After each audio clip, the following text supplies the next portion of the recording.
Hey, I wanted to say hello again. It's Mike Meena. Let you know kind of what's going on in this market here today. What are we, middle of June, towards the end of June 2021, and I've been in this business for almost 30 years. September will mark 30 years for me, and I've never seen a market quite this crazy. People are bidding up on every single property, and we get that. This is what's going to happen in a market where there's just no supply and huge demand. I was talking with an agent this morning. He said he had 70 people look at his listing over the weekend, Father's Day weekend.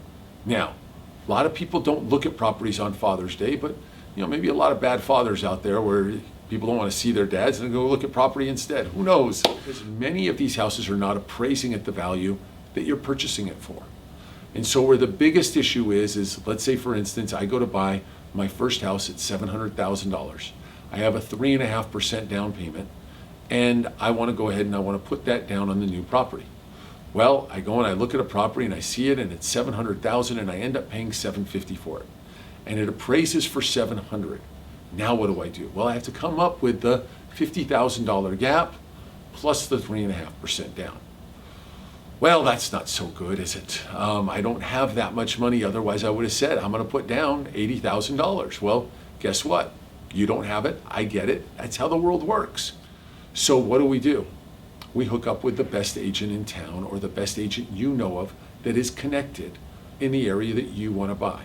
And when you do that, that agent's going to know of properties that are coming on the market and people that don't worry so much about price, but the ability of you to close in a timely manner. Now, that's $50,000 difference. Are they really going to sell me the house at $700,000 when it's going to appraise at $700,000, but someone else is going to offer $750,000? Yeah, I see it happen all the time. Why? Well, some people want to get out of Dodge. Some people just want to have that easy transaction. Some people don't believe that there's someone willing to pay over, or they know that it's a negotiating ploy. I'm going to offer $750,000 on the property and we'll see what happens. We'll renegotiate when the appraisal comes in low. Typically what we see is we'll see a bunch of offers at a $700,000 purchase price. You'll see an offer at $670,000, offer at $680,000. Oh, those are the cash buyers. We're going to throw them aside. We don't want them.